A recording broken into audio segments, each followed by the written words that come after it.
जमाने पहले की बात है। एक खूबसूरत सल्तनत के दिल में एक नेक दिल बादशाह रहता था, जिसकी जिंदगी की सबसे कीमती चीज उसकी नन्ही बेटी सिंड्रेला थी, जो बचपन में माँ की बाहों में गीत सुनती, सो जा मेरी छंदा, रात हो गई, और अपनी हंसी से पूरे महल को जगमगा देती थी। मगर किस्मत ने वो चमक छीन ली जब उसकी माँ सख्त बीमारी के बाद दुनिया से चली गई, और बादशाह ने बरसों की तन्हाई के बाद एक औरत से शादी कर ली, जो ज़ाहिरन नर्म मगर दिल से हसद और गुरूर से भरी थी। उस औरत की 2 बेटियां ड्रिजिला और ओनेस्टाशिया थीं, जो अपनी माँ के गुरूर की अक्कासी करती थीं। कुछ दिन सुकून का दिखावा रहा, मगर जब बादशाह एक लंबे सफर पर गया तो सौतेली माँ ने असली रूप दिखाया और सिंड्रेला को महल की नौकरानी बना दिया, जो सुबह सूरज तुलू होने से पहले उठकर राख साफ करती, पानी भरती,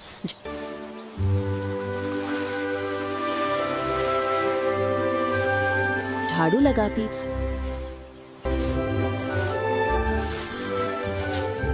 बर्तन धोती,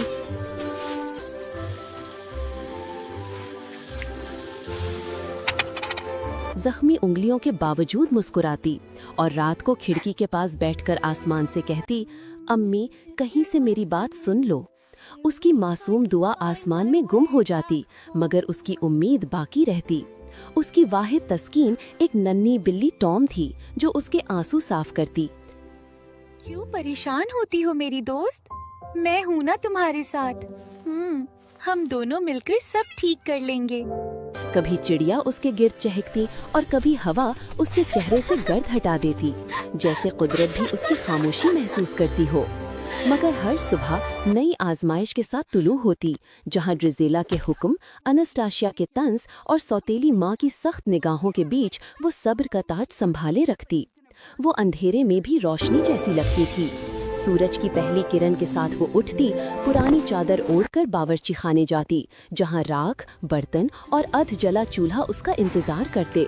उसकी बिल्ली पीछे चलती, चिड़िया खिड़की पर आ बैठती और वो उन्हें कहती, आओ मेरे साथ दिन का आगाज करते हैं। चिड़िया उसके बाल संवारती, परों से गर्द झाड़ती, खरगोश सफाई करते और बिल्ली मिट्टी हटाती, जैसे सारा जंगल उसके हुक्म पर जाग गया हो। जब महल चमकने लगा तो सौतेली माँ की आवाज गूंजी, अभी तक नाश्ता तैयार नहीं हुआ? और वो मुस्कुरा कर बोली, बस हो गया माँ। दिल में माँ की याद लिए दिन गुजरते गए, जुल्म बढ़ता गया, मगर उसका सब्र और रोशनी कायम रही। रातों को वो बिल्ली, चिड़ियों और खरगोशों से बातें करती, आसमान से पूछती, क्या मेरी जिंदगी भी बदल जाएगी? और वही दुआ आसमान के दर पर दस्तक बन गई, क्योंकि अगली शाम खबर आई कि शहजादा अपनी दुल्हन के इंतखाब के लिए रक्स की महफिल सजा रहा है। सारा शहर जगमगा उठा, हर घर में आईने चमकने लगे।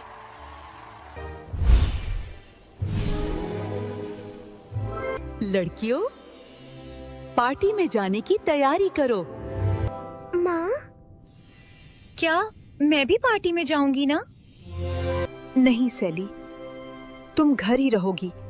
ये पार्टी तुम्हारे लिए नहीं है। मैं सबसे ज्यादा खूबसूरत हूँ, शहजादा मुझसे ही शादी करेगा। हाँ। ख्वाब देखना बंद करो। तुम्हें नहीं लगता तुम बहुत ज्यादा मोटी हो? क्या कहा तुमने? देखना, शहजादा मुझसे ही शादी करेगा। सजना है मुझे सजना के लिए, बिल्कुल ही पागल हो गई हो। मलिका तो मैं ही बनूंगी। चांदनी रात, मुझे भी कभी खुशी मिलेगी। हम पार्टी जा रही हैं। तुम घर को अच्छी तरह साफ करना लड़की। और वो खामोशी से दिल में जलते ख्वाब के साथ अपने कमरे में गई। चिड़िया कंधों पर बैठ गईं, बिल्ली लिपट गई, खरगोश चुप हो गए। उसने आसमान की तरफ देखकर कहा, काश मैं एक रात के लिए उस दुनिया का हिस्सा बन पाती जहां ख्वाब हकीकत होते हैं। और उसी लम्हे रोशनी का दायरा उभरा, सितारे नचने लगे, और उस रोशनी से एक बूढ़ी नेक औरत नमूदार हुई, जिसके हाथ में छड़ी, चेहरे पर शफकत और आंखों में मुस्कुराहट थी। उसने कहा, मैं तुम्हारी फेरी गॉड मदर हूँ, तुम्हारी दुआ ने मुझे बुलाया है। वक्त कम है, आओ तुम्हें तुम्हारी चमक दिखाती हूँ। उसने छड़ी घुमाई, कद्दू शाही रथ बन गया, चूहे सफेद घोड़े, कबूतर कोचवान बन गया। फिर उसने छड़ी हिलाई तो सिंड्रेला के पुराने कपड़े टूटकर नीले चमकते लिबास में बदल गए, जिसके तारों में सितारों की रोशनी बुनी थी। हाथों में दस्ताने, पाँवों में शीशे के जूते जो चांद की किरणों जैसे दमक रहे थे। परी ने कहा, याद रखो, जादू आधी रात तक है, जब घड़ी 12 बजाएगी सब खत्म हो जाएगा। सिंड्रेला रथ में बैठी आसमान की तरफ देखकर बोली, शुक्रिया खुदा की नेकी की निशानी, और रथ महल की तरफ रवाना हुआ, जहां किस्मत उसका इंतजार कर रही थी। महल में चांदनी, रोशनी, खुशबू और मौसीकी फैली थी। शहजादा लियो सीढ़ियों पर खड़ा सब देख रहा था। उसकी आंखों में इंतजार की चमक थी, और दरवाजे से वो दाखिल हुई, नीले लिबास में, चांदनी जैसी, सुनहरे बालों के साथ, जैसे आसमान की बेटी जमीन पर उतरी हो। सब निगाहें उस पर ठहर गईं। शहजादा आगे बढ़ा, बोला, क्या मैं ये रक्स आपके साथ कर सकता हूँ? वो मुस्कुराई, अगर किस्मत इजाजत दे तो क्यों नहीं। दोनों रक्स के दायरे में दाखिल हुए। रोशनी के जर्रात उड़ने लगे, चिड़ियां झांकने लगीं, जैसे वक्त रुक गया हो। मगर घड़ी ने आहिस्ता आहिस्ता 11:55 बजाए। परी की आवाज गूंजी, जब घड़ी 12 बजाएगी सब खत्म हो जाएगा। उसने दिल में कहा, मुझे जाना होगा।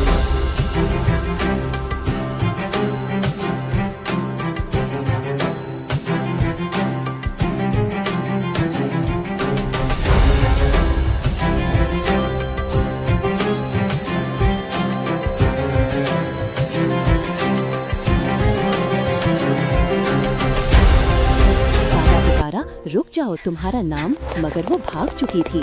घड़ी ने 12 बजाया, सब कुछ खत्म हो गया। रथ कद्दू, घोड़े चूहे, कोचवान कबूतर बन गए। वो गली में खड़ी थी, सिर्फ एक जूता गिर गया। उसने मुस्कुराकर कहा, शायद ख्वाब खत्म हो गया, मगर मेरा यकीन अभी बाकी है। अगली सुबह शहजादे ने ऐलान किया, जिस लड़की का शीशे का जूता महल में रह गया वही मेरी दुल्हन है। सिपाही हर दर पर गए, कोई जूता न पहन मुझे सका। देखने दो। आखिरकार वो सौतेली माँ के घर पहुँचे। बड़ी बेटी का पाँव बड़ा, छोटी का भी फिट न आया। तब कमरे से सिंड्रेला आई, क्या मैं कोशिश कर सकती हूँ? सौतेली माँ चौंकी, तुम? मगर सिपाही ने इजाजत दी। उसने जूता पहना तो वो फिट हो गया, जैसे उसके लिए बना हो। दरवाजे से रोशनी अंदर आई। शहजादा आया। उसने कहा, तुम ही वो हो जिसे मैं तलाश कर रहा था। महल के दरवाजे खुल गए, चिड़ियां मंडलाई, खरगोश दौड़े, बिल्ली उसके कदमों में आ गई। शादी की घंटियां बजीं, फिजा में खुशबू फैल गई, और वो लड़की जो कभी राख में छुपी रहती थी, आज आसमान के नीचे सबसे ज्यादा चमक रही थी। यूं सिंड्रेला की कहानी साबित कर रही कि सच्चाई, सब्र और उम्मीद का जादू किसी परी से कम नहीं होता।